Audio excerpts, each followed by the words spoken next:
अगर मैं आपसे कहूँ कि आज मैं आपको एक ऐसी जगह पर ले जाने वाली हूँ जहाँ एक धाम, 12 ज्योतिर्लिंग और वैष्णो माता के दर्शन एक ही जगह पर एक साथ हो सकते हैं, तो क्या आप यकीन करेंगे?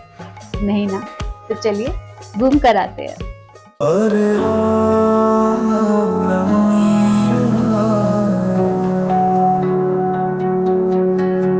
हरे राम नमः शिवाय। हरे राम नमः शिवाय। हरे राम नमः शिवाय। ये है बेंगलुरु का शिवोहम मंदिर, जहाँ टिकट लेने के बाद जब हम अंदर पहुंचे तो सबसे पहले हमें ये रुद्राक्ष की टोकरी दी गई। इसका हमें क्या करना था?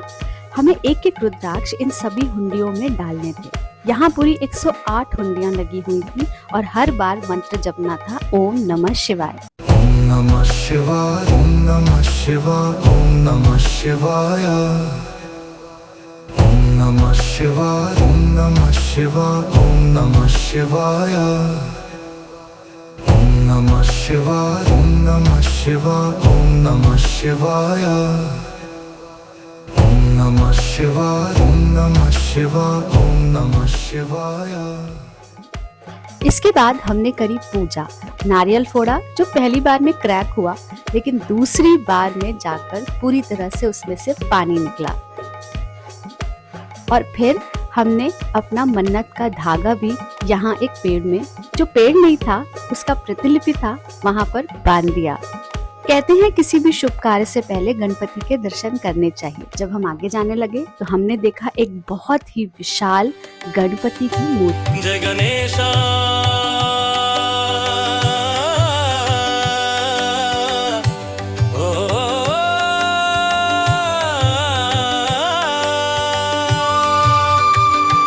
जय गणेश।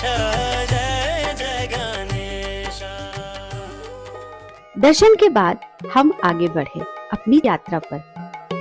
अरे रुकिए रुकिए, पहले तो हमें जाना था हरिद्वार। और देखिए हरिद्वार कितना दूर है। बस बस और बस हमसे दूर है 10 कदम पे। ये देखिए, तो इस सकरी सी पतले से रास्ते से, ये बहुत ही पतला रास्ता था, और इसी पतले से रास्ते से होते हुए हम हरिद्वार की तरफ बढ़ रहे थे।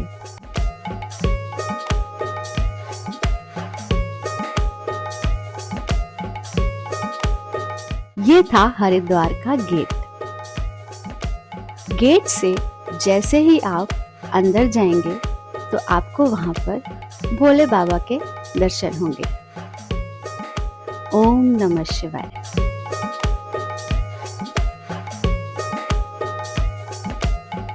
हरिद्वार से आगे बढ़ने पे एक बहुत ही इंटरेस्टिंग चीज है। देखिए यहाँ पर इन्होंने बनाया है लक्ष्मण झूला, ठीक वैसे ही जैसे हरिद्वार में है। ये लक्ष्मण झूला देखकर दिल जैसे खुश हो गया। हमने इसे हिलाने की कोशिश करी लेकिन ये बिल्कुल हिलता नहीं है, बहुत ही सेफ है। आगे बढ़ने के बाद हमारे पहले धाम की यात्रा शुरू हुई और हमारा पहला धाम जो हमें मिला वो ये था झरनों के बीच बद्रीनाथ। बद्रीनाथ में जैसे ही आप अंदर जाएंगे आपको यहाँ पर बद्रीनाथ बाबा के दर्शन भी होंगे। मन बहुत शांत होता है यहाँ पर आकर। बद्रीनाथ से आगे बढ़ेंगे तो आएगा केदारनाथ।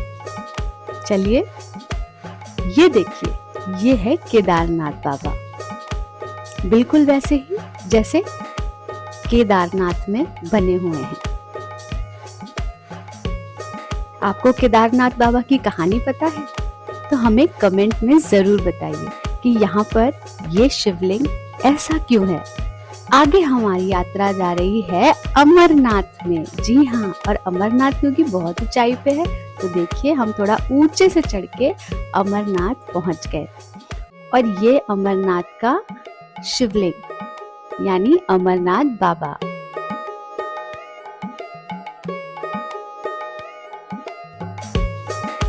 अमरनाथ से फिर हम आगे बढ़ेंगे और अब देखिए रास्ता कितना डरावना लग रहा है ना, लेकिन बिल्कुल भी यहाँ डर नहीं लगता।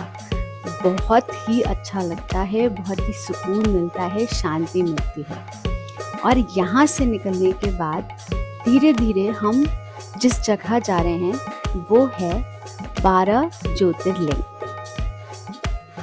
देखिए यहाँ पे रोशनी दिखाई दी और हम बाहर निकले और अब हमारी यात्रा शुरू हो रही है 12 ज्योतिर्लिंग की। ये देखिए यहाँ से हम लोग फिर अंदर गए और यहाँ पर थोड़ी थोड़ी दूर पर 12 शिवलिंग, 12 ज्योतिर्लिंग के शिवलिंग बने हुए हैं, ठीक वैसे ही जैसे अलग अलग 12 ज्योतिर्लिंग में हैं। आप इनके दर्शन एक जगह एक साथ ही कर सकते हैं और सभी शिवलिंग के साथ कहीं पे छोटी छोटी झांकियां भी लगी हुई हैं। ये देख रहे हैं आप, ये है खूबसूरत सी झांकियां और उनके साथ ये शिवलिंग।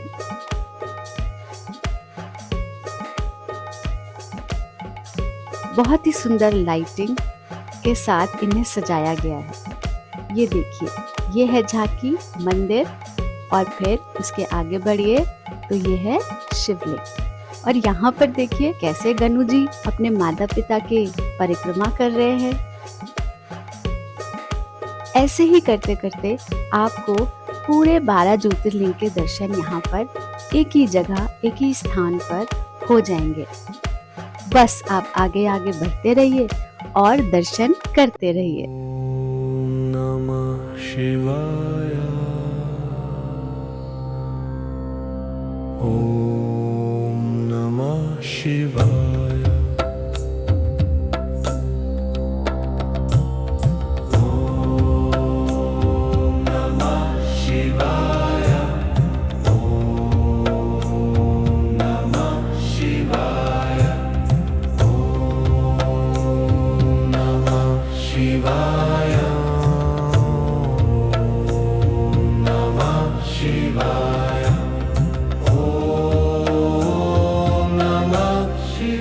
यहाँ पर हमारी 12 ज्योतिर्लिंग की यात्रा खत्म होकर शुरू होने वाली थी वैष्णो देवी की यात्रा।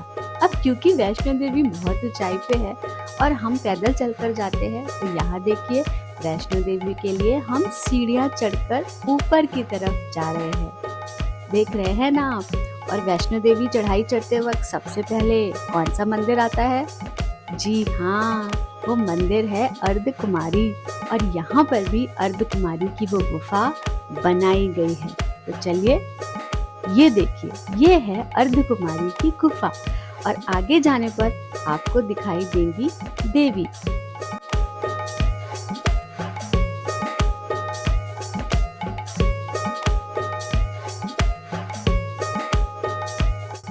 अब इनको यहाँ पर क्यों रखा गया ये मुझे समझ में नहीं आया, लेकिन हम आगे बढ़े और हमने दर्शन किए अर्धकुमारी देवी के।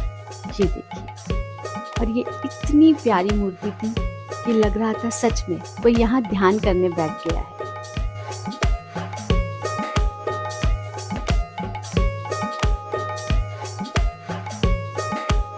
चलिए यहाँ से आगे बढ़ते हुए हमें पार करनी थी गंगा जी। जी हाँ, ये है बाण गंगा। आपको याद है ना, हम सबसे पहले बाण गंगा के दर्शन करते हैं वैष्णो देवी जाने पर। तो ये देखिए यहाँ बाण गंगा को भी बनाया गया है और कैसे उसके ऊपर इतना बढ़िया पुल बनाया गया है और नीचे पानी भी बह रहा था। ये देखिए, ये है बाण गंगा। बाण गंगा के बाद हम गुफा में प्रवेश कर रहे थे और कुछ इस तरीके से हमें जाना था, पत्थरों पर पैर रख के संभलते हुए। देखने वाली बात यह है कि यहाँ पर उतनी ही ठंडक थी और उतना ही ठंडा पानी था जैसे वैष्णो देवी गुफा में होता है। और ये देखिए, यहाँ बैठी हैं हमारी तीनों पिंडियाँ, यानी वैष्णो देवी के दर्शन हमें हुए यहाँ पर। महाकाली, महालक्ष्मी और महासरस्वती बिल्कुल वैसे ही बनाया है जैसे वैष्णो देवी मंदिर में आपको दिखाई देता है। जय अम्बे गौरी मैया जय श्याम गौरी, तुमको निस दिन ध्यावत हरि ब्रह्मा शिव जी। और उसके आगे बढ़ने पर कि कार्तिकेय जी और गणेश जी हमें स्वयं रास्ता दिखा रहे थे कि इधर जाना है। हम तो भटक ही नहीं सकते जब भगवान खुद रास्ता दिखा रहे हो। तो हम भी चले उधर जिधर उन्होंने रास्ता दिखाया है। ये देखिए, और यहाँ पर एक बहुत बड़ा सरप्राइज था। वो था कि इतनी विशाल माँ दुर्गा की मूर्ति जो सिंह पर बैठी है, बहुत ही सुंदर मूर्ति थी ये। ऐसा लगा जैसे माता रानी स्वयं सामने आकर खड़ी हो गई हो।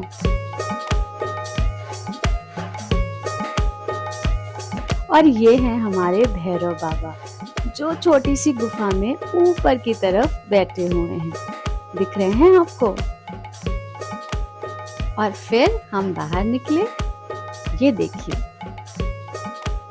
अब यहाँ पर एक और रिचुअल होता है। आपको सिक्के दिए जाते हैं जिसे आप इस छोटे से तालाब में फेंककर अपनी कोई भी विश मांग सकते हैं। ये है मिरेकल कॉइन। विश मांगने की बात और हम पीछे हट जाएं, ऐसा कैसे हो सकता है? हमने फटाफट अपनी विश मांगी। फिर यहाँ पर दिए जलाए और हवा इतनी चल रही थी कि बहुत मुश्किल से ही कोई दिया जल पा रहा था। और दिए जलाने के साथ ही हमारे दर्शन कंप्लीट हुए। ये जो शिवोहम की मूर्ति मैं आपको दिखा रही हूँ, ये यहाँ का सबसे बड़ा अट्रैक्शन है। ये 65 फुट ऊंची मूर्ति है, जिसे देखते ही ऐसा लगता है जैसे हम खुद ही कैलाश पर पहुँच गए। अंत में हमने यहाँ भगवान शिव की पूजा करी और यहाँ पर हमारी यात्रा समाप्त हुई। ओम नमः शिवाय, ओम नमः शिवाय, ओम नमः शिवाय, ओम नमः। तो अगली बार जब भी आपका बैंगलोर जाना हो तो शिवोहम मंदिर में जाकर दर्शन करना ना भूलें। और अगर ये यात्रा, ये वीडियो आपको अच्छा लगा हो तो प्लीज़ हमारे इस वीडियो को ज़्यादा से ज़्यादा लाइक, शेयर करिए, कमेंट करिए, सब्सक्राइब कीजिए हमारा चैनल जिसका नाम है हमारा सनातन धर्मो रक्षति रक्षिता।